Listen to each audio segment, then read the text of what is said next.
Good evening, everybody.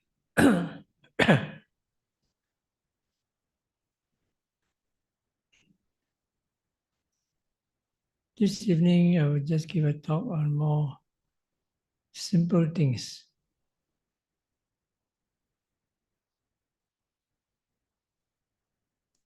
Maybe all of you have known about it. Maybe. Again, this is based on what I noticed when I came back from Europe,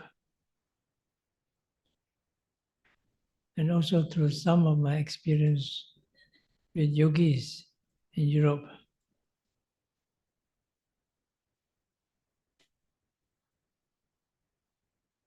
The topic can be something of this nature.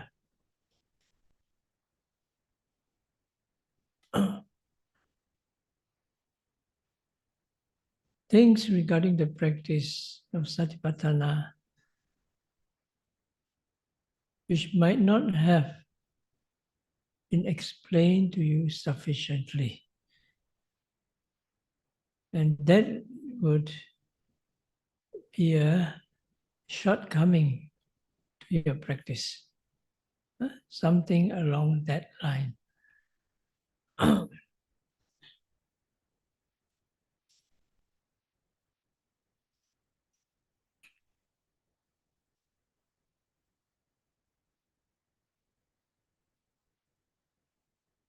One reason may be because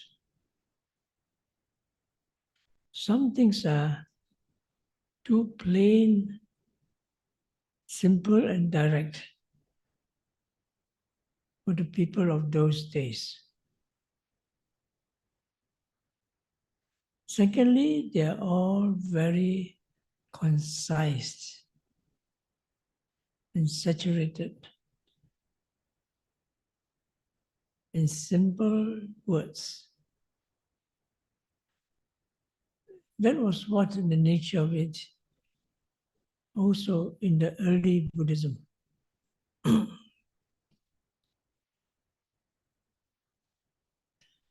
For example, in the earlier part of the Buddhism, one of the books recorded of that period was the Sutta Nipata. I don't know what they translated in English. Do anybody know Sutta Nipata? One translation is woven cadences. Well, it's very poetic. So anyway, somebody asked me, what is my favorite book in the Tipitaka?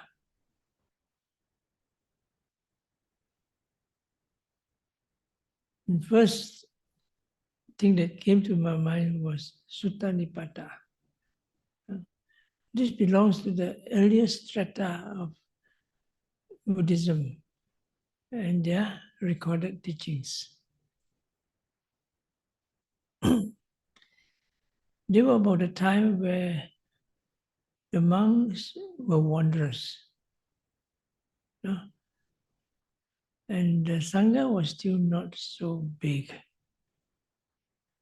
It seems to reflect the moment, the time where the teachings were still memorized. Not they weren't later. Most of them were, because the wandering ascetics and hermits and monks, they moved from place to place with the Buddha. And they memorized all the teachings. There were no recorded teachings like in books written down much later. And the last part of it is called Parayana Vaga. Parayana Vaga. Verses from the beyond, of the beyond. Where a number of ascetics visited the Buddha and he gave them teachings. How many were them? I would have 18 or something like that. And the teachings were very direct, sometimes as simple as a certain verse, sometimes a simple word. And upon that, they gain realization. Of all of them, they got arahants, except one. That is Pinjya, which attained Anagami. And that was the one who had thought about his teacher. It's because of his teacher that they came to seek the teachings of the Buddha. The Brahmin, something, famous Brahmin. And because his thought of his teacher, he stopped short of Arahant, came Anagami. And that was interesting because the mind was not so concentrated.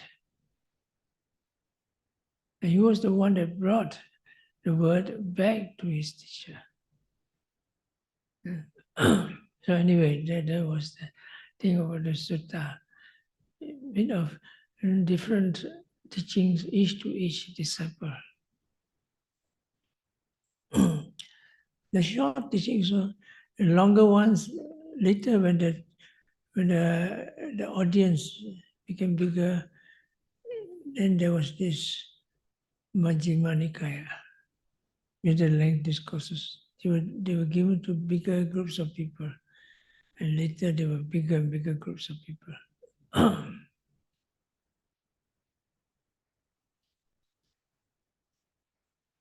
The day before, evening before, I already said something of some simple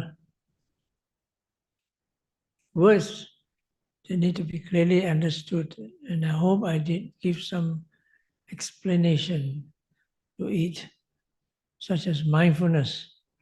Yeah, we this word mindfulness so much, but how many people really understood the length and breadth and depth of this word, mindfulness? It all depends on the individual's practice and the instructions given by the teacher. Another thing, for example, is consciousness. We're all talking about a consciousness. And how many really people do you understand about the consciousness? Again, this and that. It's all, the whole teachings are based on this. And you find that the definitions given are people from the Atthakatha, even that is the earlier, already the Tipikataka was in extent. And they were also very direct and simple. You know? And even that is misunderstood. So it says so much about the importance of the experience in practice and of the time between then and now. So many things have changed in terms of the understanding and the culture and so forth. I'm not going to talk any more much unless you ask about the consciousness and the mind. Yeah, you all know about the consciousness and the mind? I'm sure you know something.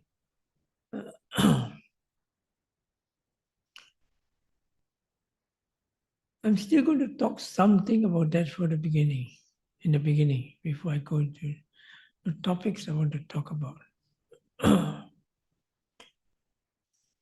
One thing is the mind door. Now the mind door, as you know, is one of the 6 sense doors. Eye door, ear door, nose door, tongue door, body door, and the mind door. The first 5 doors are the 5 sense doors. They are materiality, rupa. Okay? Eye base, the eye door is the eye base, ear door is the ear base, nose door is the nose door, tongue door is the tongue door, body door is the body base. Correct? Yes? Maybe. Now there's a difference between the door and the base. Okay? The eye door and the eye base Is it the same thing? No. The eye door is the eye base. The same. But of course, when you say the eye door and the eye is not the flesh eye. And that's something else. No? The flesh eye is connected with the eye door, but not the eye base. It's not the flesh eye. It's a sensitive base. The sensitivity that gives rise, the condition that gives rise to the reception of the eye object. It is something that is karmically derived. Something abstract in a modern sense. So anyway, we're not talking about that. No. This is too much Abhidhamma. We're not undergoing Abhidhamma class. Anyway, this is Abhidhamma, second page. We're still talking about Abhidhamma, first page. Now what we are talking more is the mind door. Is mind door the mind base? No. The mind door and the mind base is different. Mano dwara, mano dhatu, mano vijnana dhatu. This comes under the triplets of the ayatana. Now the mind door is the avenue, the condition whereby mind objects arise. Of course, the mind object arises from so many causes. But we're talking of the main thing, they're talking in terms of the ayatanas, basis. Right? So what is the mind base? No, mind door. The mind door is the bhavanga citta. You know of the bhavanga citta? The life continuum. The mind door is not a materiality. The mind door is mentality, nama. It's the consciousness which is given rise to our this birth in human life. It's the first consciousness that comes about in one existence. This is called the bhavanga citta, the life continuum, that consciousness that maintains the continuity of one existence.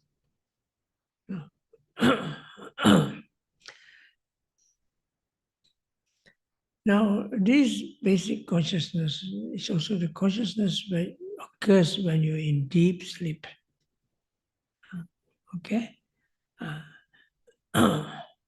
Now, the point I want to make is this consciousness serves many functions. One function is it acts as the mind door. Okay? For example, Gawasi stays here. Does he stay here all the time? No. But the mind door stays at the mind base all the time in one existence. And sometimes he goes out to do certain things. For example, one function of Gawasi is when somebody comes to the door, he opens the door. Right? So he's responsible for opening the door. It's one of his functions. Similarly, the mind door, one of its functions is serves as the mind, what they call the bhavanga life continuum, serves as the mind door. It's the door, he opens the door. Right? So when you see something, knowing something, the door is there. Right? And so when you talk of the mind object, objects that occur in the mind, it occurs in the mind door. Right? That means you're thinking of something in your past. When I was young, I was so pretty. When I was young, I was so handsome. I could do so many things. You go to the thing of your past.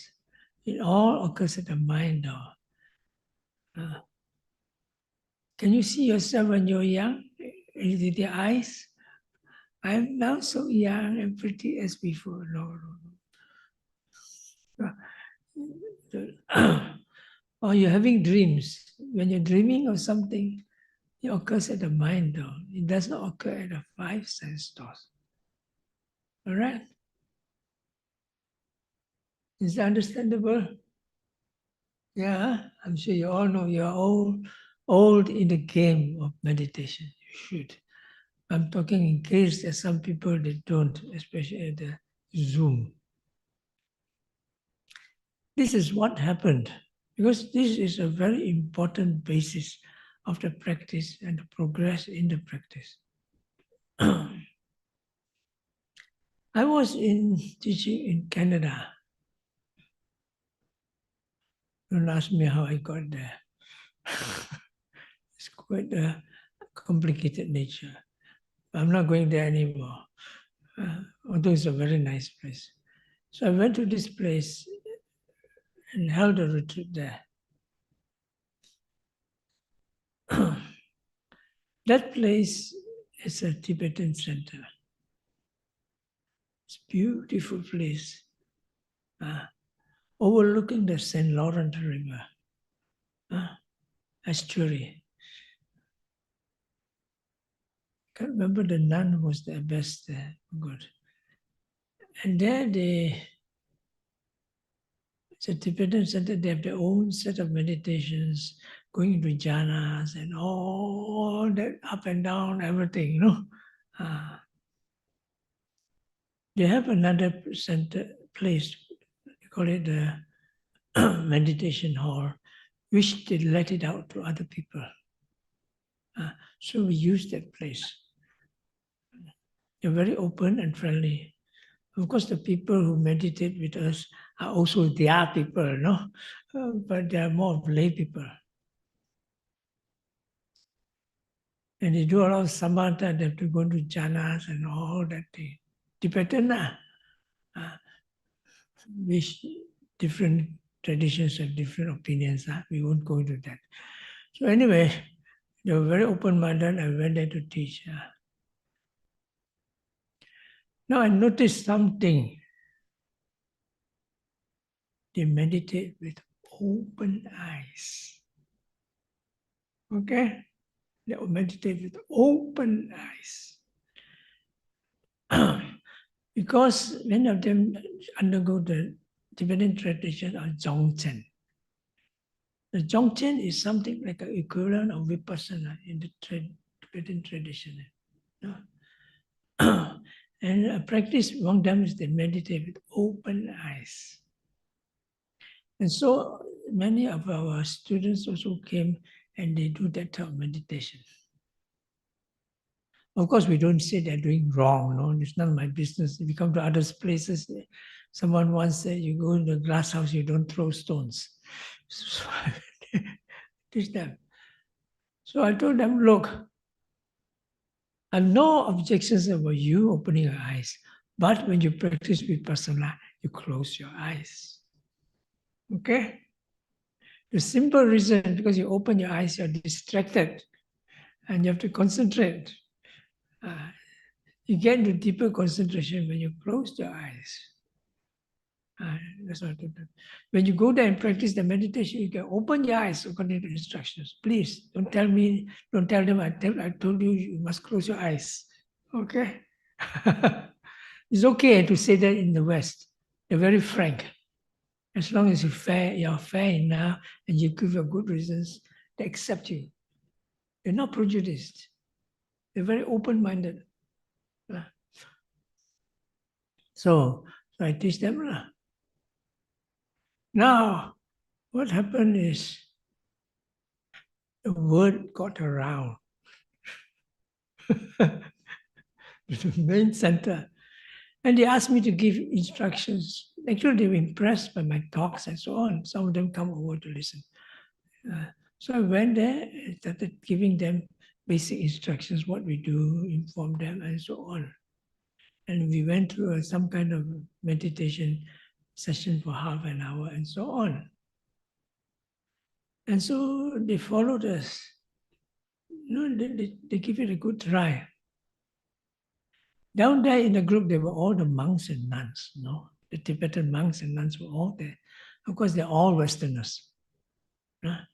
So the practice, when asked as a result of the practice, the guided meditation, how do you feel? Have you any other questions to ask? That's where I discovered they know that we are practicing with closed eyes. Of course, what do you expect, And then during that time, the monks and nuns also practiced with closed eyes, according to instructions. And they were surprised at what they experienced. They have not experienced these things like this. And they considered very good results. So what have you to say? Of course, I was speechless. I didn't want to ask, how come you close your eyes? So anyway, the thing went on smoothly, so I'm quite happy with that. I was quite surprised because when you go into deeper concentration, as we learn from experience and from Abhidhamma processes, all deeper concentrations occur at the mind door. They don't occur at the six sense doors. They may start at the five sense doors, but eventually they carry forward into the mind door. Normally the six sense doors goes to the mind door. But if you want to go to deeper experiences and concentration, you have to stay in the mind door. That means in those experiences, you don't see anything, you don't hear anything, you don't smell anything, you don't feel the body. Of course, you don't feel the taste. I think attachment to taste is one of the hindrances in Malaysian yogis. It's a bad joke, but it's true. So I was thinking, how come these people are supposed to be going, and of course I don't question the attainments, going to jhanas, this jhana, rupa, arupa jhana, they know all about that. They don't know about the mind door. Huh? For example, somebody asks you to take go on to see the Phantom Opera in New York Broadway, in Broadway, New York itself. And you never took a train, and you never took a plane, and you never do anything. You are there, so you must have psychic powers. If you don't, how come? Surely they must have done something, but they don't know about the mind door. This is really puzzling. And it did not take me just one talk to explain to them. I have to give them several talks, not in the actual temple itself, but to my yogis as to what is the mind door. They don't know what's the mind door. How come? You see, this is one of the strange things in the meditation world. So just in case, so I tell you, you better get to know the mind door properly. If you don't know the mind door properly, you are at a big disadvantage. Okay? So I can tell you a personal experience. Anapanasati. As far as I know, I tried almost all the samatha objects, the 40 samatha objects. I tried almost all of them. And I didn't like the anapanasati. I like the kasinas, I like the anusatis, I like all those, but I don't like anapanasati very much. I find it strange. Because when I did anapanasati, it has connection with the rising and falling. But not just because of that. Because they are both closely connected to the vipassana that I do. So I tend to compare the level of consciousness by watching anapanasati and watching rising and falling. Big difference. To use a very gross word, it's not fair, Just say that I'm somewhat prejudiced. But this from my experience. Compared to rising, falling mindfulness and the mindfulness of anapanasati, the anapanasati mindfulness is what the Chinese call blur blur, gong gong. This one, the mindfulness is as bright as the sun on Sunday. And that was what I meant. It's maybe a bit exaggerated, but there was a very reason why. Because I'm so used to the vipassana object, and you go to the samatha object, it's very peaceful, it's very calm, no doubt about that. It's very fine, but comparatively it's gong gong. So anyway, I still did that. And so what happened was, when I was doing an anapanasati object, I also read other traditions. That's the anapanasati. Not just the Visuddhimagga. I also read those anapanasati as done to the Thai tradition, the Ajahn Mun tradition, and I don't know what tradition, I can't remember all the names now. So one tradition, the one that does the hand one, what do you call it? No, this before that. Before that, the one that tradition. What they do is, after using the hand, they go to anapanasati and watch the breath inside the chest. Inside the chest. They have a line from the head, top of the head, and it goes down to the center line that goes, and then they focus on the point in the middle of the chest. That's what they deem the heart base to be in. You see? Before I was doing it at the nostril, like the saw that saws the wood. You're sawing the wood. You consider the point where the saw touches the wood. That point. Now I've been doing that. But when I brought it to the center of the chest, immediately the deep concentration struck in like a lightning. Prap, prap, prap. Why? The base of the mind consciousness is the heart base. That's why Sayadaw Upanishad also wants to, if you want a place to watch your consciousness, watch it at the heart. So from there, you see that I could see that clearly. What's the difference between focusing on the breath and the nostril and the breath at the heart base? Okay? So the concentration, if you want a place, occurs at the heart base. Then you go from there, you go to the mind door. It is direct to the mind door. Normally the sense door process immediately leads to the mind door. But as if a person is very, what's the word for it? My goodness, my English. It's very too down to earth or mundane. Sorry for using the word, wrong word. Or too glued to your bodily frame. And then you find it difficult to go to the mind door. Because the mind is something outside besides the body. So what happens if we go directly to the mind door and see it at a mind object, concentration deepens quickly.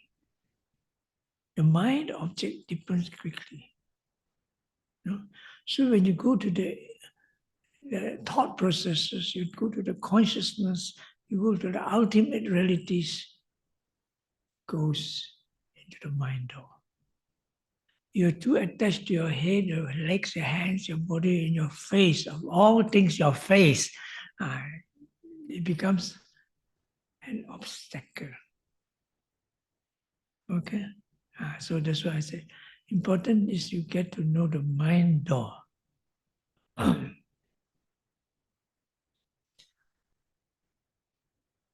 Now the second thing about connected with the mind door. What is it?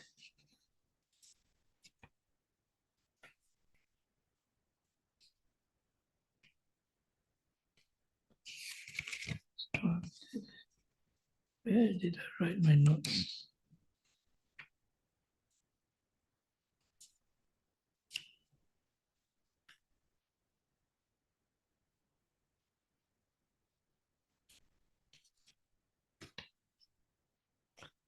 Something connected with the mind.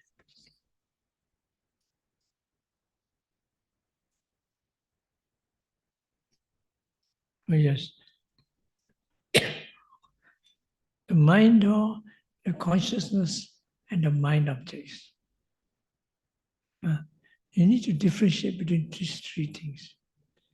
The mind door, the consciousness, and the mind objects. The mind door is a specific consciousness. Yes? So Bhavanga Citta, your life continuum. The consciousness, there are many types.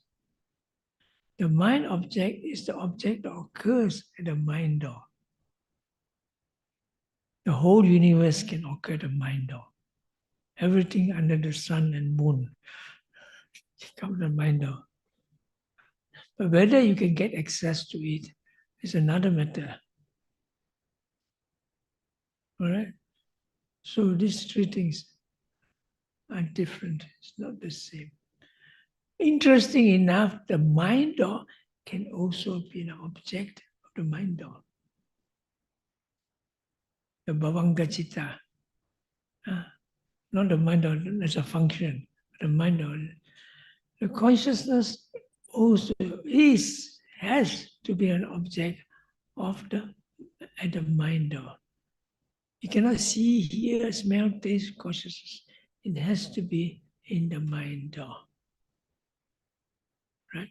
Even the seeing consciousness, hearing consciousness, smelling, tasting consciousness has to be observed at the mind door. All right? Please bear this in mind.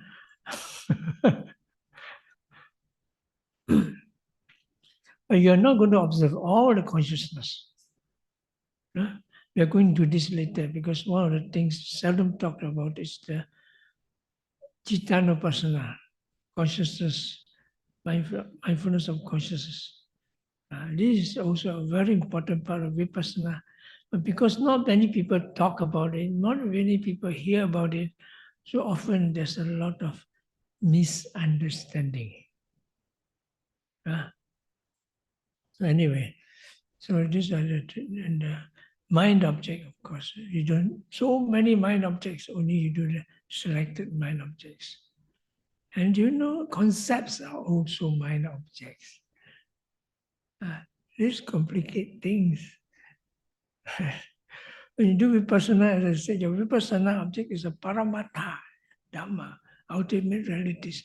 Those concepts should not come in, although you cannot avoid it in the beginning. For example, you watch rising, falling, you have the idea of the stomach there. No. The idea of the stomach should not be there. Then you're living to what the Sri Lankan criticism. You're doing belly bhavana. You know what's belly bhavana? Stomach meditation. Who's the best in belly bhavana? The belly dancers. So anyway, so that shouldn't, but in the beginning it has to be there. Otherwise people cannot understand what you're talking about. But later, you know, you're not supposed to watch the stomach. It's not the stomach that we're meditating on. We're watching on the wind element, they say. The wind element is only one of the elements there. You're watching physical sensations. bodily sensations. Wind element, yes. But not many people get clear perception of wind element. They know movement. When you watch moon movement, it's a process, primarily of the wind element. But you don't see the characteristic of the wind element very clearly in the beginning. But it's okay, you got to start somewhere, so you follow it. Okay, the wind element, by right, you will see the moment you see it, the moment it disappears. And that's the paramattha. But generally, no. Generally, you see in a period of time. It's okay. But with proper sequential instructions, you should be able to arrive at it without too much fuss. So now we are talking about the mind, the mind consciousness, and the mind objects. These three come together. In the beginning, your mind object is primarily rupa, rising, falling. That simplifies a lot of things.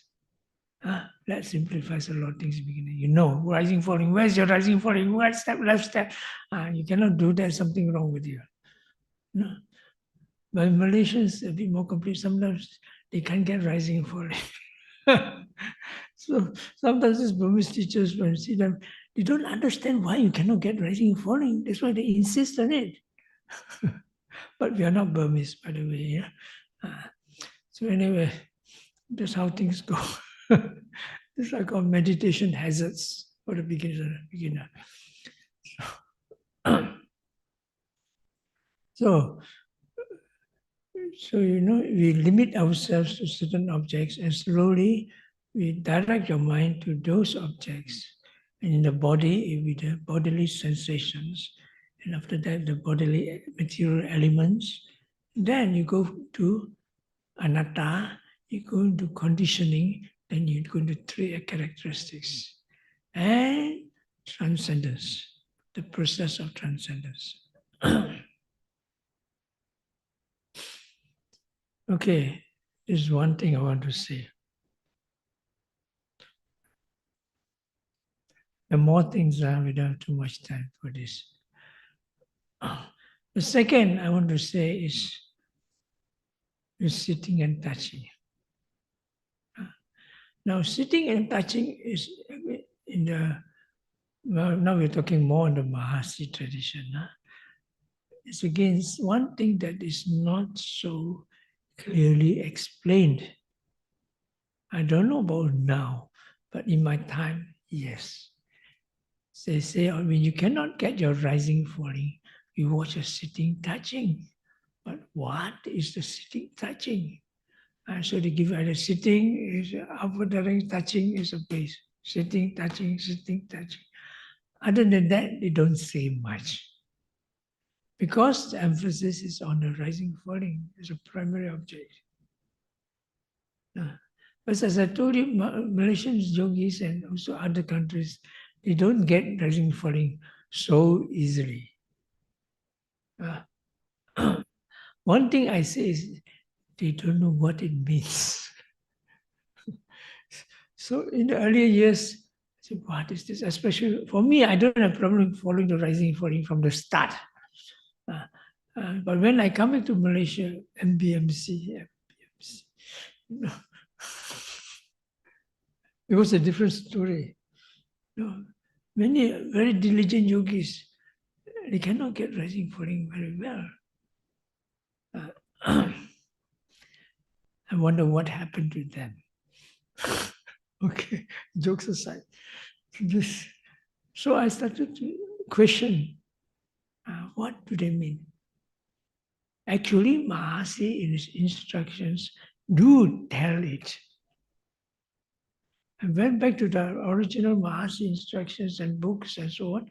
He does explain. So he says that touching, then you start touching, there's a lot of these mind-body processes, tensions and so on, that has to be always on the go to keep the body sitting upright.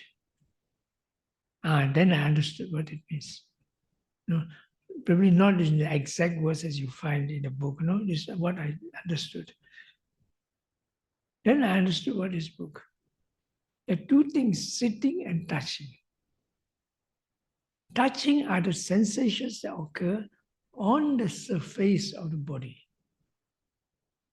Fair enough. Sitting refers to the sensations that occur in the inside of the body. Right? When there's a muscle tension, you know, don't you? You can feel it. You got tension inside your head, you know there's a tension in your head. When the knee pain, you know knee pain, and of course pain itself is not materiality. But the tension at the knee, stretching, pulling, squeezing, and that is Vayu Dhatu, it's a wind element. So I conclude that sitting, touching refers to sensations that occur at the surface of the body, and sitting refers to the sensations that occur internal in the muscular and osteomuscular structure in the body. Those are material qualities, but they are influenced by the mind. So technically they are what? Chitta Jarupa, Kama Jarupa. Mind matter, karmic derived matter, including Utu Jarupa, seasonal derived matter. Yeah? Including Aharaja derived matter, the four derivations of matter. So they are there, very clear if you watch them. So sitting, touching.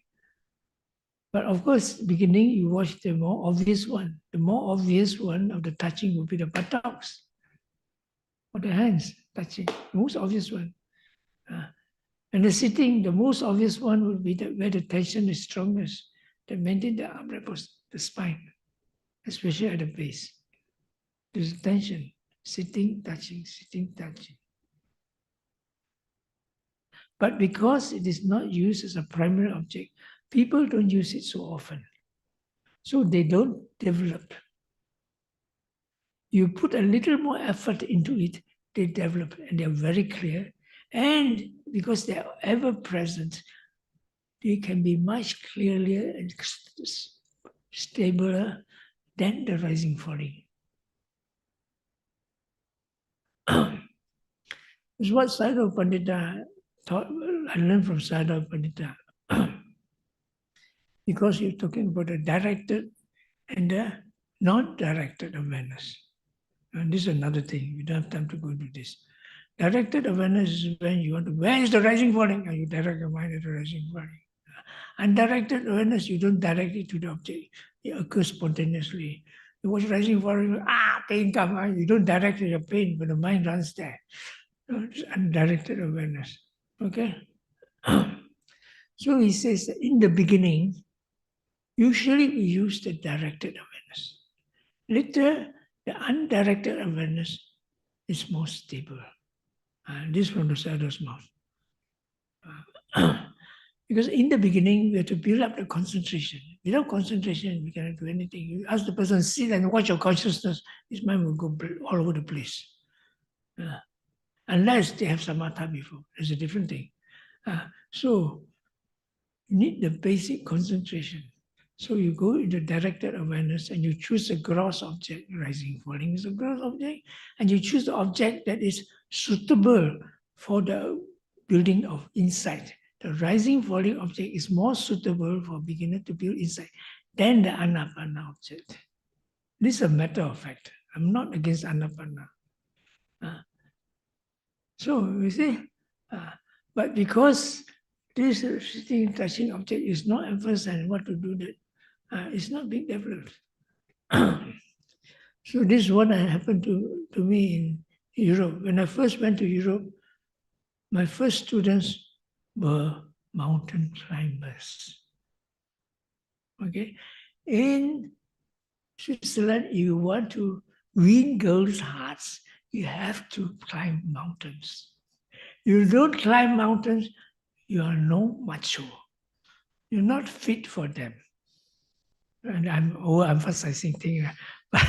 But generally, that's the idea. No? So my students are mountain climbers. They climbed out to Mount Eiger, North Face. Have you heard of that? North Face, the mountains like that. North Face. The North Face is facing the north and it's almost perpendicular. They climb out there. Then they ski down. This type of people. So anyway, 我唔制話啊，後面兩嚟我假咯，so okay lah. They were nice people, very nice people, and so when I asked them to watch the rising falling, disaster. Why? Because these people are so goal orientated. When you ask them what is happening, all their heart and mind and soul will zoom into there, no? Doesn't work. No mindfulness, only concentration. Give you an example. When I take a walk with them, after that he disappeared. Where are you? There was a rock across. Suddenly he was on the top of the rock. Why? Because this is obsession. When you see a rock, they go there, you know. When you go for walks, you go for 1, 2, 3 hours, nothing to them, boring to them. You want to walk for 3 hours, you run for 6 hours. That's how people so she was the moisturizing for you know, they get so tense and they cannot, it doesn't work that way. So I asked them, what's sitting touching? They start looking at this sitting touching. I have so many places to run about, and they're comfortable. And they can feel the objects and they're quite happy. And slowly learn to direct them. And because the concentration on sitting touching is quite good. So why should you go to rising falling? You see? We're on Vipassana. We're not stuck to the rising falling. Not me, at least. Although I'm still quite strongly in the Mahasi tradition. I believe rising falling because a lot of my progress comes with the rising falling. Of course, now I don't watch it so much. Now I watch consciousness more, or rather Dhamma Nupassana more. You go to that later. So you see, the sitting touching is important. So I have to develop a method to watch the sitting touching. Basically, you're watching the bodily sensations. There are many ways to do this. Sometimes they do it this touch point, that touch point, 1, 2, 3, 4, 5, 5, 3, 4, 1, up to 4, 5. And in this tradition in Thailand, it increases to 28, 30, 40 touch points. Okay? I'm not saying they are wrong. It can be quite effective, especially for some people. But I think it's not necessary to go so many touch points. The most important thing is you get a clear perception of the elements changing moment to moment. And it's not a matter of going to many touch points. Going to many touch points just means concentration. The main thing is able to develop your perception of the different elements and the conditioning. And this does not come through watching just how many touch points can you watch. It means how perceptive and how exploratory your mindfulness is to perceive more than the superficial. In-depth mindfulness, penetrative, transcendental mindfulness, which I mentioned yesterday. That's why in my way of dealing with things, I don't encourage noting to a great degree.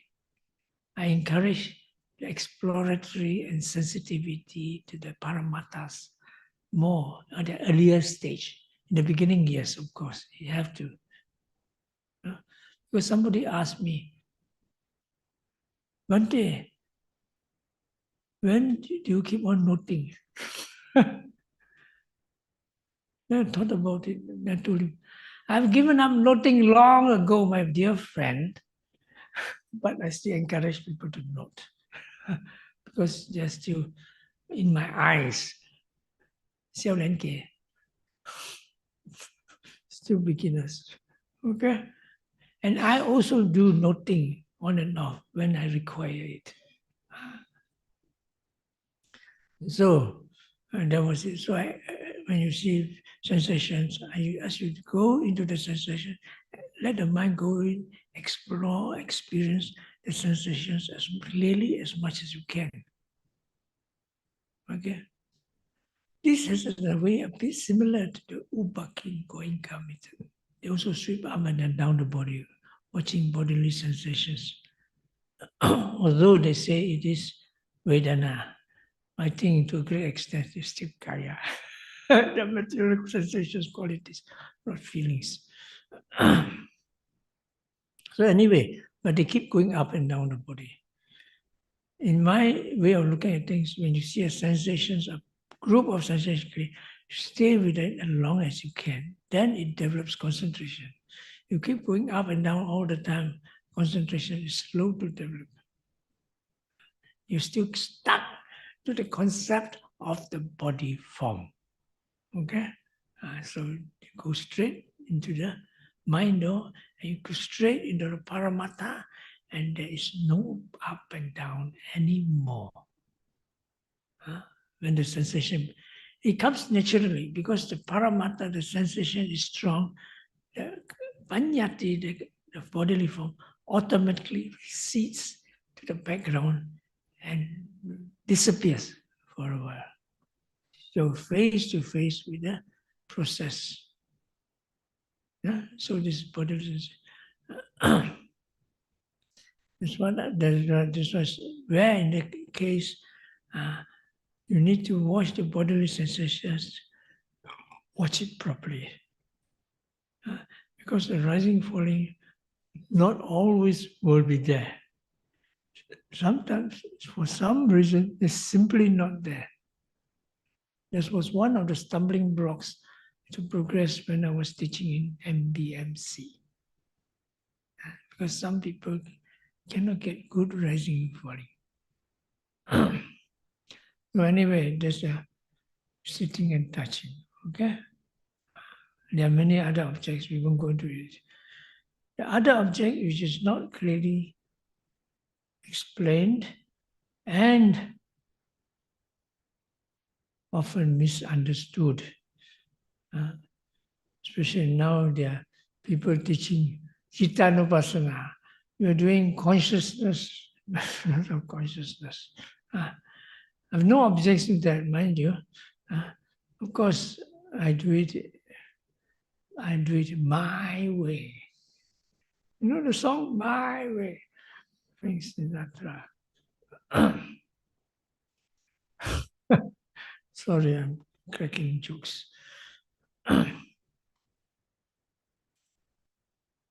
Now, Cittanupassana, you've heard of it, mindfulness of consciousness.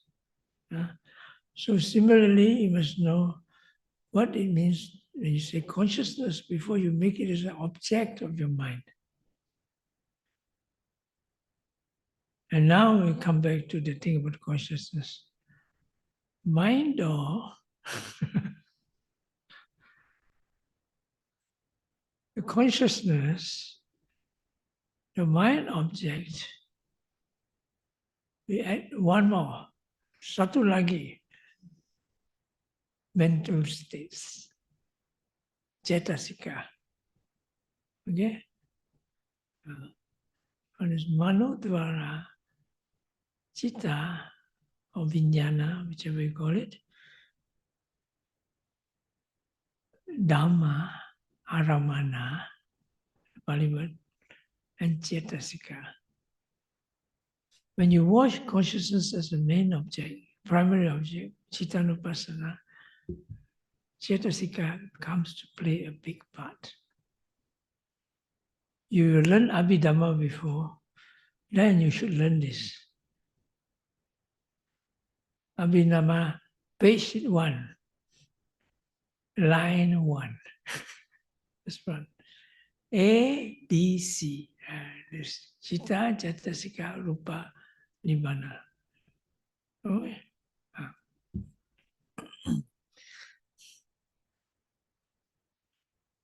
You should be able to distinguish between consciousness and mental states.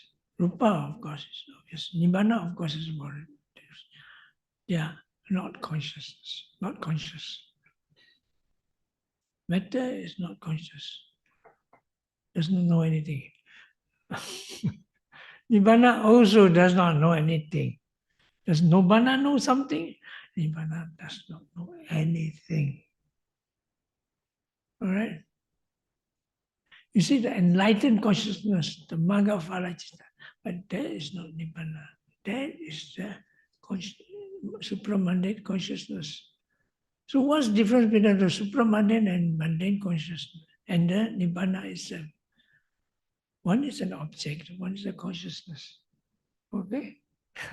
Of course, it's just words to you, to people, unless you have that realization, experience Nibbana directly, then you know. But in terms of before that, as a proper right view and understanding that does not obstruct your progress, then it should be that difference. Because if you have any other ideas, that Nibbana is basically the consciousness, then according to my understanding, that becomes a big obstacle to your direct experience of the supramundane. One of the last things I noticed that prevent the actual realization of this unconditioned element is that consciousness is Nibbana. Huh? I'm not saying 100% I'm right, but bear this in mind. Even the Buddha himself, in so many suttas, talk about consciousness is not Nibbana. No, one of them is what sutta? The one in Majjhima Nikaya, where the Bhikkhu Sati was telling people Nibbana is consciousness. So please bear this in mind. So now talking about consciousness. Now, consciousness, the problem comes when people talk their experience and they try to relate using the Pali words and things like that. They say, I watch my consciousness. Actually, they're watching something else. All right? They may be mindful, no, but when they come out, they say they're watching consciousness. They may not be watching consciousness, they're watching mental states. When you watch anger, like fire burning, mindful, and it passes away. What are you watching? The consciousness? Are you watching the mental state? You're watching the mental state. You're not watching the consciousness. Okay? There is a difference. Although in the beginning, the difference is not critical. It will not prevent you from progress. But in the higher levels of meditation, watch consciousness. You don't watch mental states. All right? I'm not going to those levels yet. So you must know more clearly what consciousness. But in the beginning, you don't differentiate. You may be watching you're watching the mind door, and you're watching consciousness. You may be watching mental states. You may be watching mind objects. But the mind objects should not be concepts or concepts about the consciousness. And then you get that, you get into trouble. Yeah. So when you bring consciousness, Cittanupassana, you have to do it properly if you want to go far. You're always running around, chichi papa, sap soy soy na. Okay lah, you're beginner in watching the consciousness. All right. But when you start going further, you have to deepen your concentration very much using the citta as the primary object. Okay? This way. So generally, I would say watching Cittanupassana is of different levels. The first, this is according to my class, my judgment. So any mistake, I'm to be blamed. Any mistake, you misunderstand me, you are to be blamed. So I'm not going to take all the blame altogether, please, because I know what I'm talking about.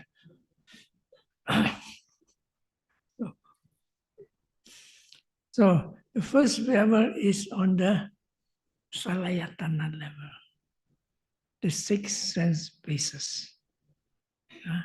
And seeing, hearing, smelling, tasting, touching, which includes all your daily activities and all your reactions. You watch the consciousness as it runs through its processes. It's the first level. I say the first level because you're not in deep concentration in your consciousness.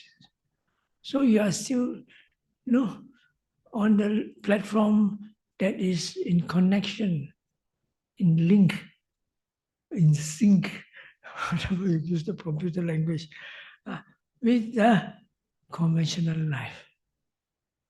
As I say, when you're walking, you know the consciousness is there. When you're talking, you know the consciousness is there. You're eating, you know the consciousness. You're talking, you know the consciousness is there. You're joking, your consciousness is there. You're seeing TV, your consciousness is there. You computer games, your consciousness is there. Of course. But how mindful are you of the consciousness?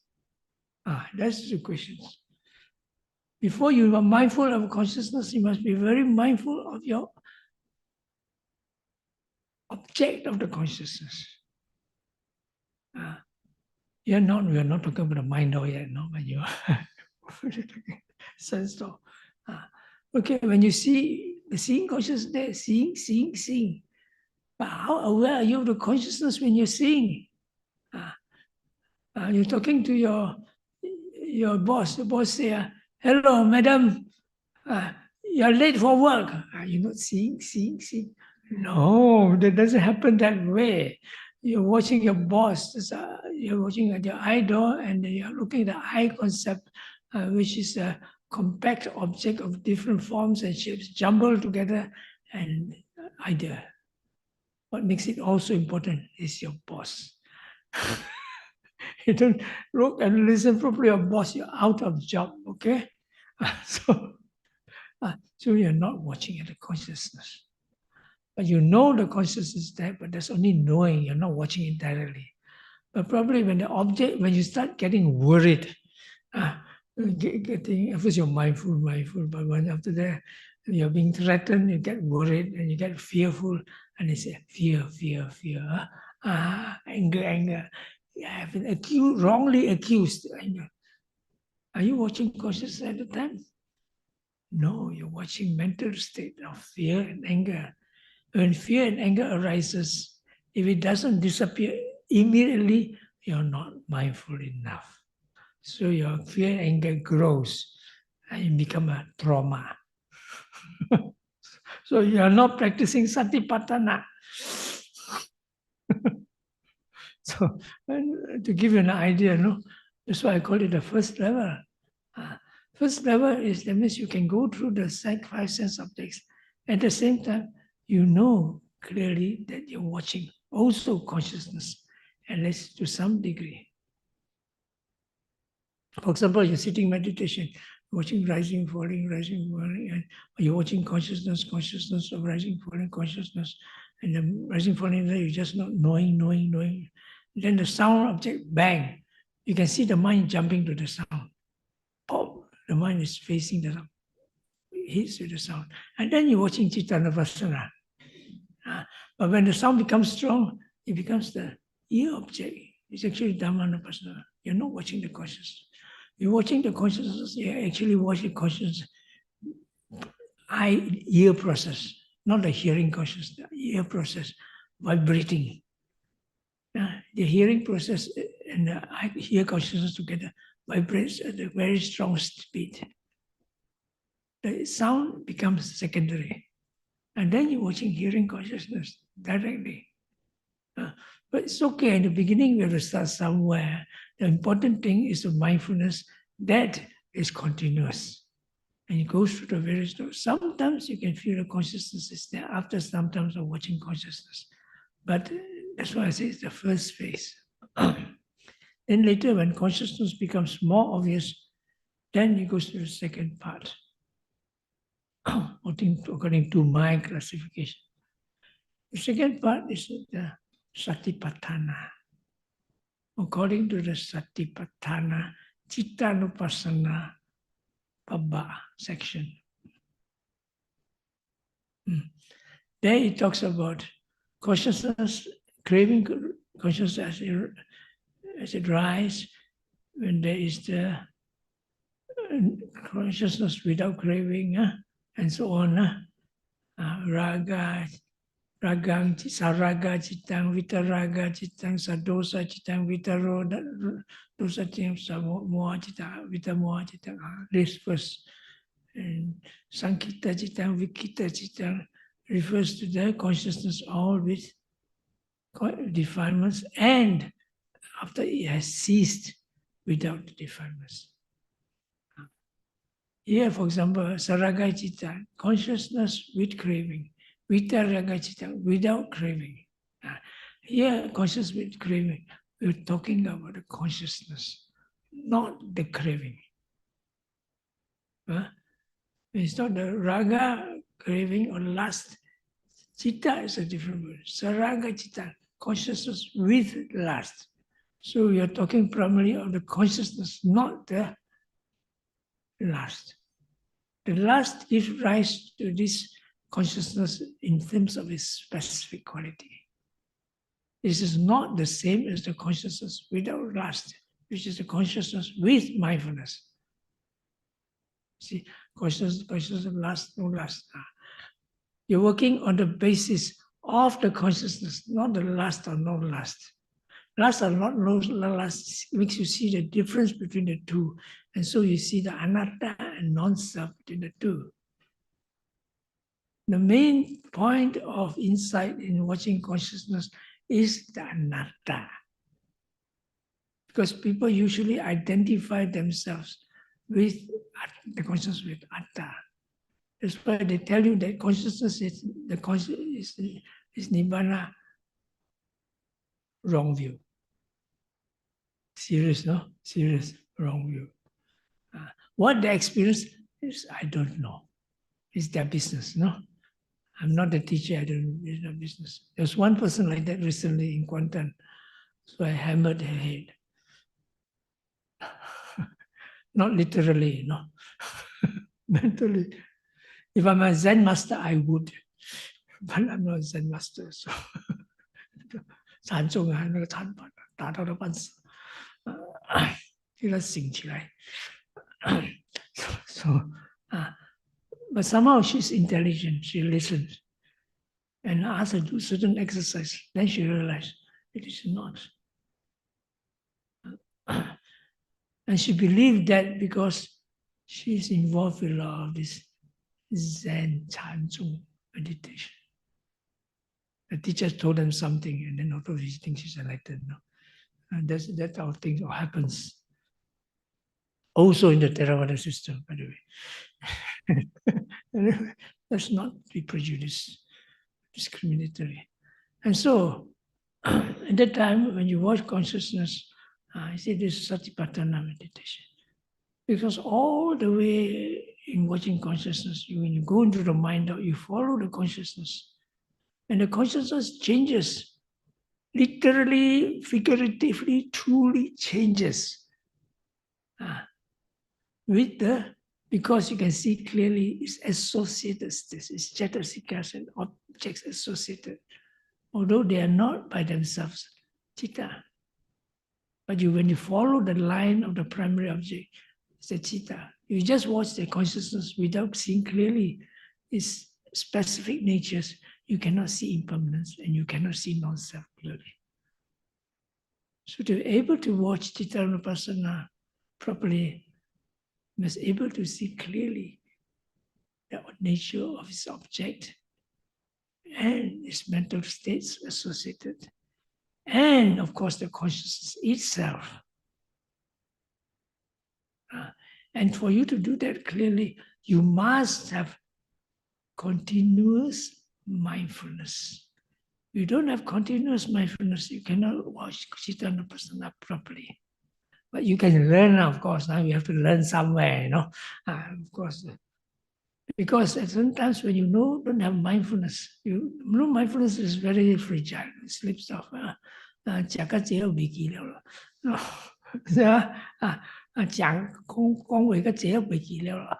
And so it slips off. When it slips off, and you're supposed to be watching chitta, and you don't have mindfulness, how can you be watching consciousness mindfully when you don't have mindfulness? You don't know that you don't know. How? So you must have a strong momentum of mindfulness develop. Then you can make your vision satisfactorily. Then you can proceed to the other objects of Satipatthana. Samahita citta, tranquilized consciousness. Then you can, it's the Mahagata citta, Anuttara citta. Those supramundane those absorptions, form obsession, formless obsessions, how to be mindful of this, and that comes into the picture. That is another problem, because if a person goes in deep concentration in jhanas, many often mistake it as the supramundane consciousness, nibbana. That's why they come up with the idea that consciousness is nibbana. But they actually may be in the jhanic states. Because in the absorptions, when you go in, there's only just consciousness. It's so peaceful. You see, and then people want it badly, they want to be free from samsara. It's understandable. So they jump into it and, got it, I got it. So the training of Chitta-Vipassana, especially in the later stage, is critical. In the beginning, it is necessary to maintain the continuity of mindfulness. And you do Satipatthana, Vipassana long time. Sooner or later, you will have to watch consciousness for some time. You can still progress, but you have a disadvantage. It's just like you're going on a car with 3 wheels, 2 wheels, 4 wheels, or 1 wheel. Which is better? Of course, you can still cycle on 1 wheel. Long ago, they just cycle with 1 wheel. You can still get places. You can still go far, as long as you have the toolbox with you. Of course, it's nothing like having 4 wheels. Even your 4 wheels also can break down, so you need tools along. Okay, we stop here tonight.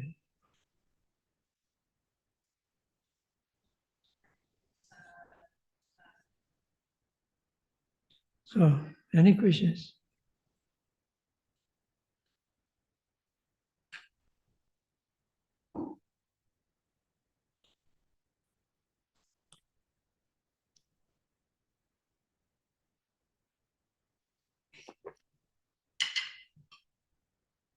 You're very quiet. I don't ask any questions.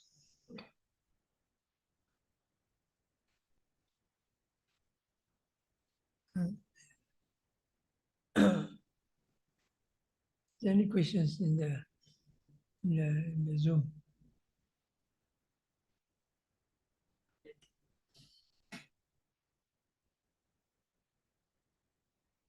In the Zoom, if you have questions, you can ask. Oh, apa?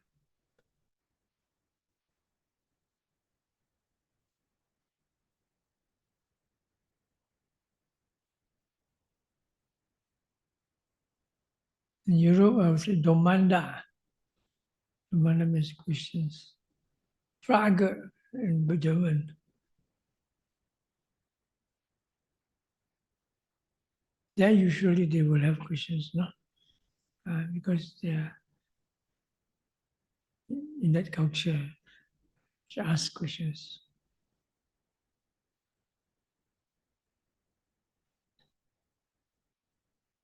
Last time I was in Penang, I gave talks to schools.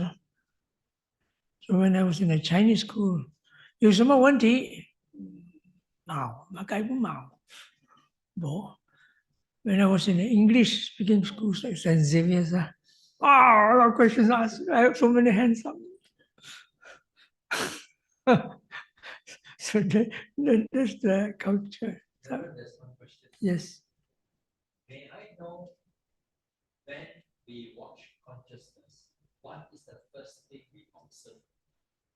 Good question. Now there are two questions there. When do we watch consciousness? Then second question. May I know when we watch consciousness, what is the first thing we observe? What is the first thing There's we only one question. first thing we observe? And there are actually two questions there. When do we watch consciousness? The moment you are taught to. The moment you're told to watch consciousness, then when you watch consciousness, the important thing is how to watch it. How to watch it. Of course, when you talk watching consciousness, it's a very general question. But when you're talking of watching consciousness as a primary object, as a main object, which you attend to it for some time, at least, then there's a different thing. There's certain basic conditions to fulfill. One, as I mentioned just now, is you have developed an automatic, continuous mindfulness. Then you can make use of consciousness as a primary object for some time because you won't stray away from mindfulness. Secondly, what object do you use? That's when the question comes in. In the ordinary sense, that when you're taught to watch consciousness, whenever you need to, that means it's the important one. Thinking, sleepy. Because in the beginning, you don't differentiate between consciousness and mental states. You can't anyway. So the most important thing is when you are having the hindrances, as soon as they arise. Secondly, the next thing would be your intentions.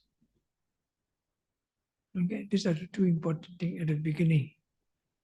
Now, in terms of the Chittanupassana,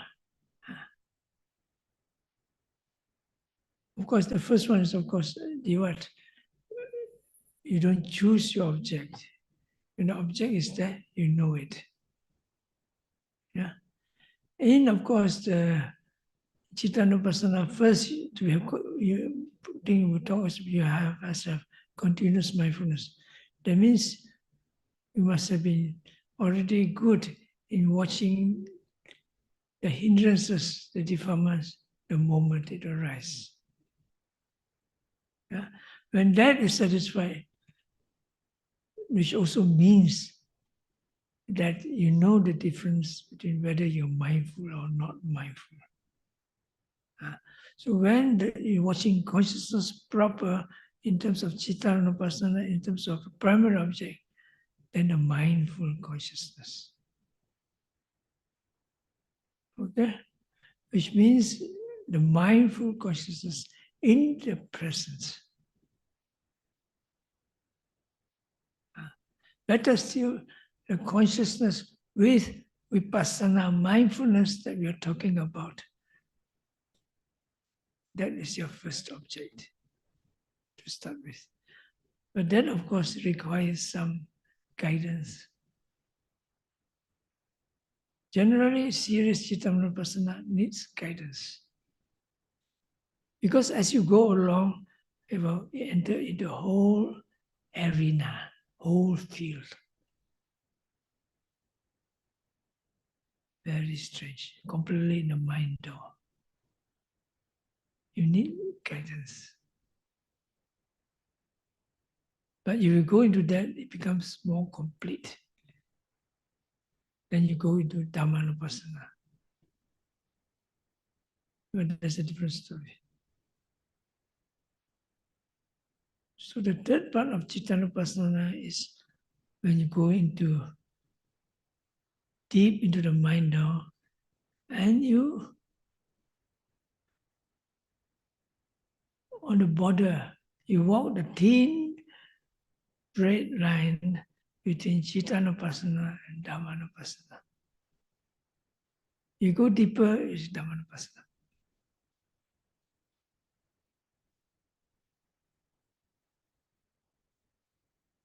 Okay?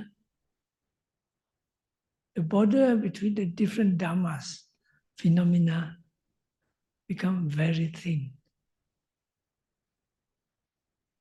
And you rely on the awareness of the citta to keep you on track. You go to other dhammas, phenomena. You're going to the side lanes of the labyrinth.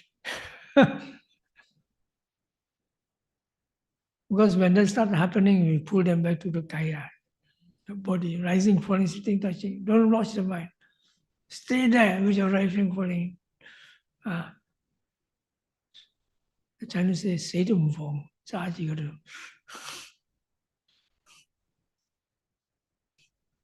Okay, any questions? So what is Sujiva? We shall pay attention to the things before the door open, right? There's no before or after, just there. What's before and after? If you can watch the moment, the very moment which is not the present, past, or future, you are in insight. Remember the story of the Bahya Durachuriya? In the seeing, there's only the seeing. The hearing, there's only the heard. In the knowing, only the not hear that of Arahant. Is it before, after, during, when? Just there. The conditioning is there. It's not before, after. Before, after already concept. Or the acrobat, what do you call? What's the word? Maha Chulankyap, was it? No. Chula Pantaka. Chula Pantaka and Mahapantaka, the two brothers, no? One was very smart, one was very dull, no? Is it that one? No, this is a different story, sorry. This is another one. I think it is Chula Pantaka. Yeah, it's Chula Pantaka. Before he became a monk. He was trained as an acrobat. It's a long story. It's an interesting story, but I want to tell you about it. He was trained as acrobat until the point that he could stand on a tall pole and he could jump and somersault how many times and land back on the pole. So many people came to see him. When the Buddha came along, they all forgot about him. They went to see the Buddha. Who is this man who took away all my fangs?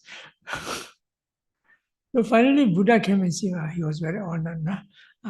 So the Buddha said, what can you do? I can jump on the pole and somersault 7 times and land on the same point. Can you please show me how you do it? And of course, he was glad to show it. And so he jumped. Now, in the middle there, while he was jumping in the middle there, the Buddha said, let go of the past, let go of the future, when you don't attach to the present, and then you're freed. He heard that, no? Pop, he came down, became Arahant. No, in that point, when you're jumping like that, it's very concentrated, no? You don't you think of something, you drop down, die.